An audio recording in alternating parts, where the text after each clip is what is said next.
Hey guys, so this is pregnancy update for week 38.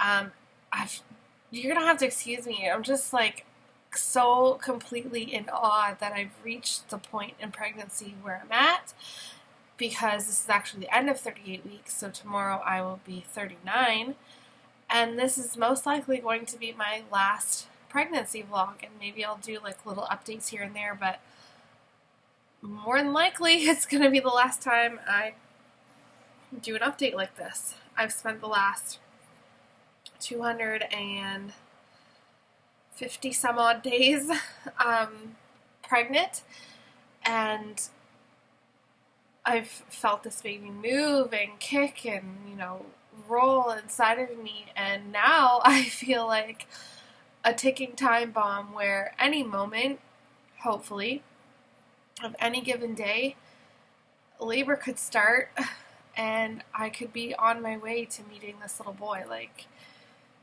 we're in the final countdown. It's just crazy. I think the reason why I feel the way that I do is because ever since I had Ellie, it feels like life has been going by so much faster than what I'm used to. And I think that's like when you have kids, you blink and they grow up. Sorry if my lighting is weird. It looks like a big storm is about to roll in. Maybe a thunderstorm, which is my favorite thing. But yeah, it's been nuts to think that I've spent all this time pregnant waiting to meet him, and here I am. Any moment, it could be when I'm doing this video. I need a crystal ball to see into the future, but any moment my body is going to go into labor, and well, hopefully anyways, and I'm going to meet him. Just nuts. Anyway, so we'll take things back to the beginning of last Monday, which I was 37 weeks and 6 days, but there's a lot that's gone on this week, and if you notice, I sound a little bit congested. Maybe you didn't notice. I'm on the mend. I'm feeling 10 times better than I was. I got sick real bad on Thursday of last week. Ellie was sick with a cold Wednesday, and I woke up with it on Thursday. So thankfully that's out of my system. Well, pretty much out of my system.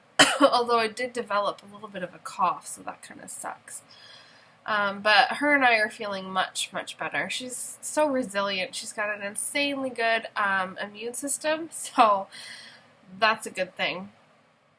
So Monday of last week, I had my biophysical, which I told you guys about, and my growth scan the same day. I also started losing my mucus plug, which kept happening throughout the week. I started losing that mid-morning on Monday, and I kept doing it throughout the week.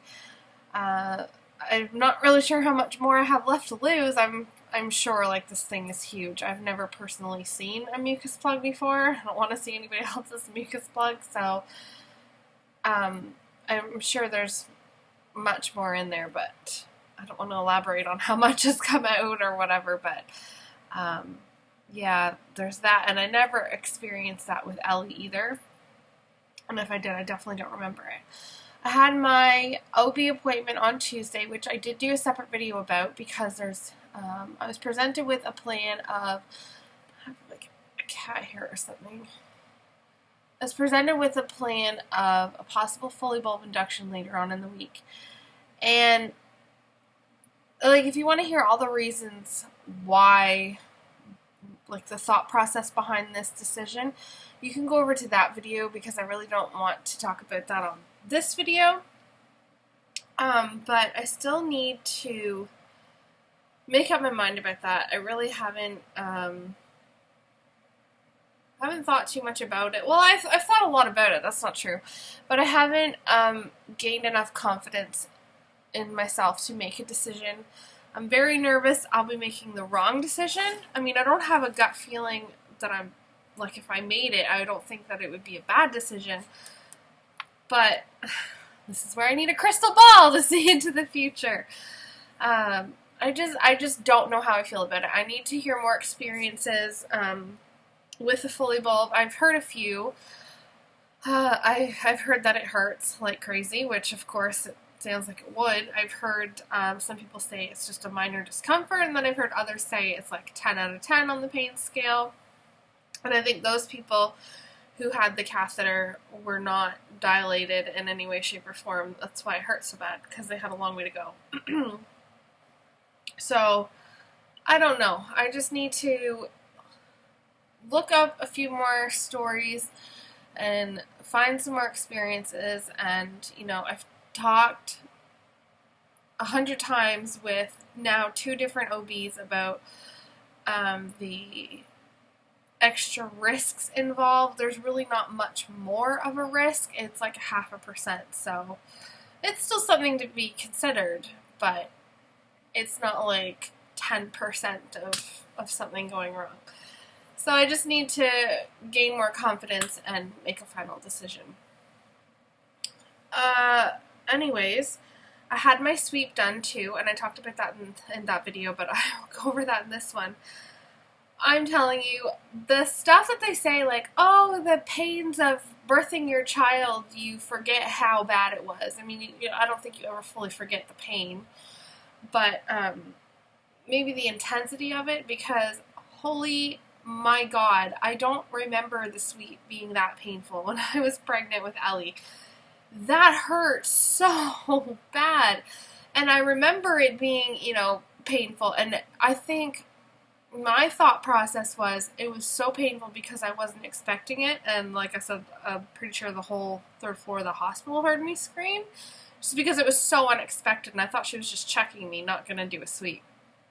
So I told Matthew, you need to come with me so you can hold my hand, and I can cover my mouth because I don't want to embarrass myself with people out in the waiting room, and, them wondering what the hell is going on with that lady. What's the doctor doing to her?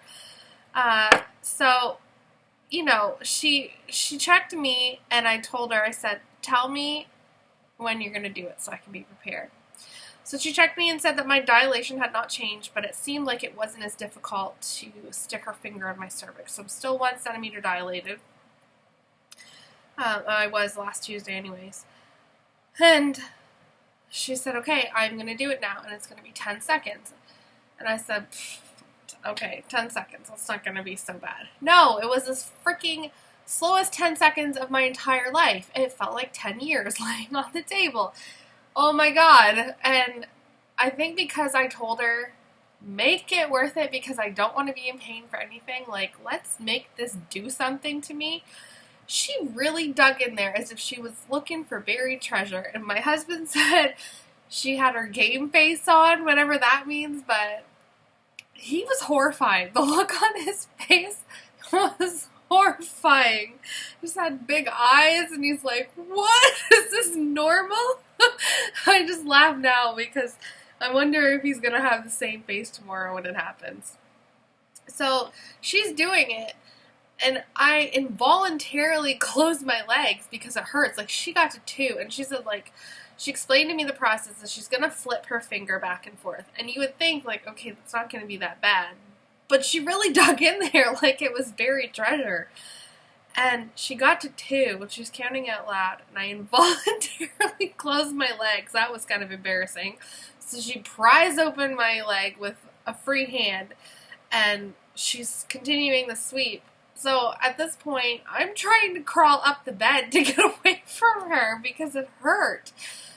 I've never had anything like a baby come out of my vagina, so I've never experienced anything like that before, but man, I hope this is good prep or something for labor or whatnot, but damn, now I know why they have drugs in labor. As much as I don't want them, I'm not going to be ashamed if I need them, because if it's anything like that, and I'm sure it will be, I'm sure it'll be like 20,000 times worse, I might cave and get an epidural or something, but that was pretty nuts.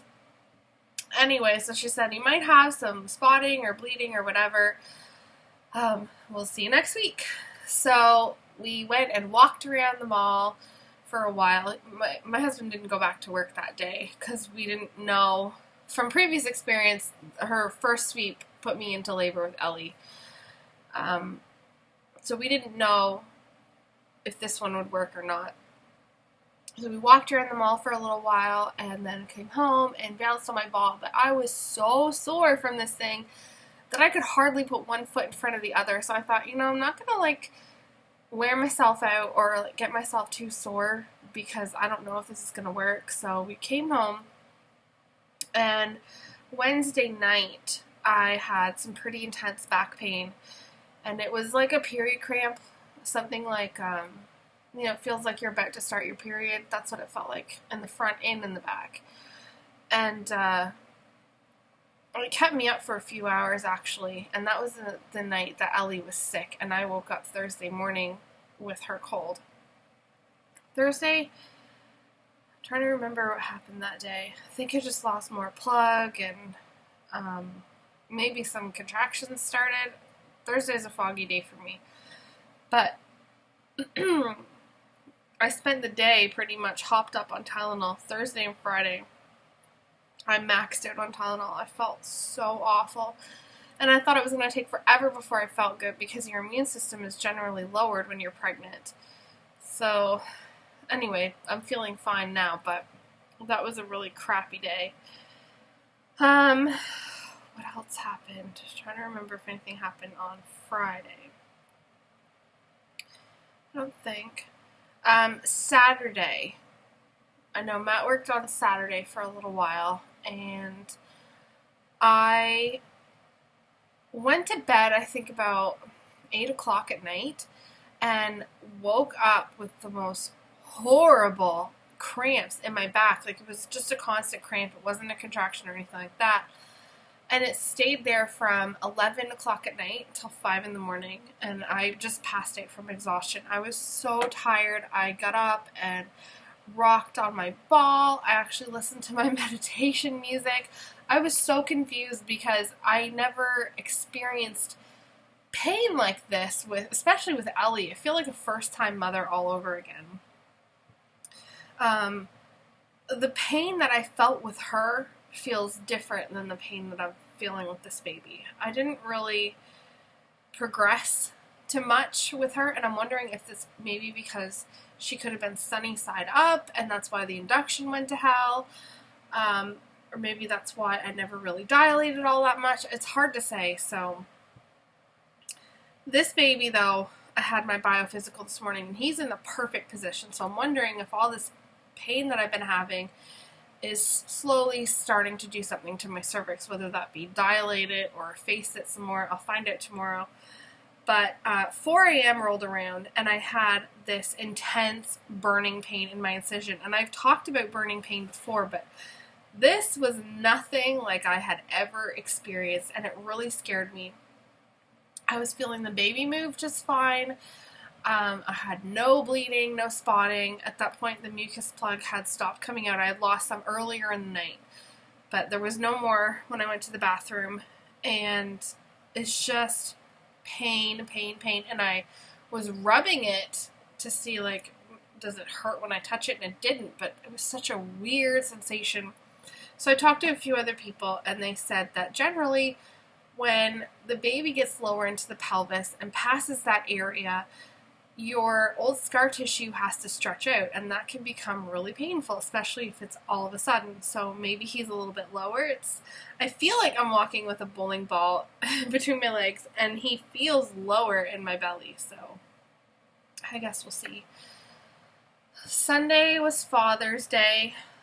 I think we laid pretty low that day. I don't think we did a whole lot of anything that day. Just trying to remember. Like, because I was still feeling like crap, Matthew let me sleep. He's such a nice guy. Like, it was his Father's Day, but he let me sleep, and he took care of Ellie, and it was really nice of him. So I need to make that up to him. And this morning, being Monday, I had my biophysical again. So the growth scan results, from what I was telling you in last week's video, that if the baby proved to be over 9 pounds, I didn't think that I was going to be comfortable with a VBAC anymore, and I would reevaluate that once I found out. So last week, the growth scan showed him to be 7'1", which is perfect. Now this week, if it's if he's gained a pound, because they say that they can gain a half a pound to a pound. So if he's gained a pound, he'd be 8'1", which is fine with me. Ellie was 7'15". So we might be having a baby on Sunday or Monday or any other time. I'm hoping he comes on his own. I have my sweep tomorrow, and I have acupuncture right after. So wake up bright and early to get my vagina tortured, and then I go get needles stabbed in my body. How sweet of a day that's gonna be. Yeah, so if you have any questions or whatever, you can leave them below. If you want to nitpick about a possible induction, I don't want to hear about it. You're welcome to your opinions or whatever, but just don't take the time out of your day to write me a negative comment about your opinion, because I'll delete it and block you. I have no space for negativity right now. This is not the time that I need it in my life. So, like I said, if you want to know everything about the thought process and the decision making behind the possible induction, you can go watch my last video, my 38-week update, Big Plans, I think it was called, and that'll explain it all. So, anywho, I will probably talk to you guys tomorrow if you're interested, and after that, then I guess I'll talk to you when I'm in labor, maybe, or I might see you for a 40-week or 39-week update. Yeah, that's crazy. All right, see you later. Bye.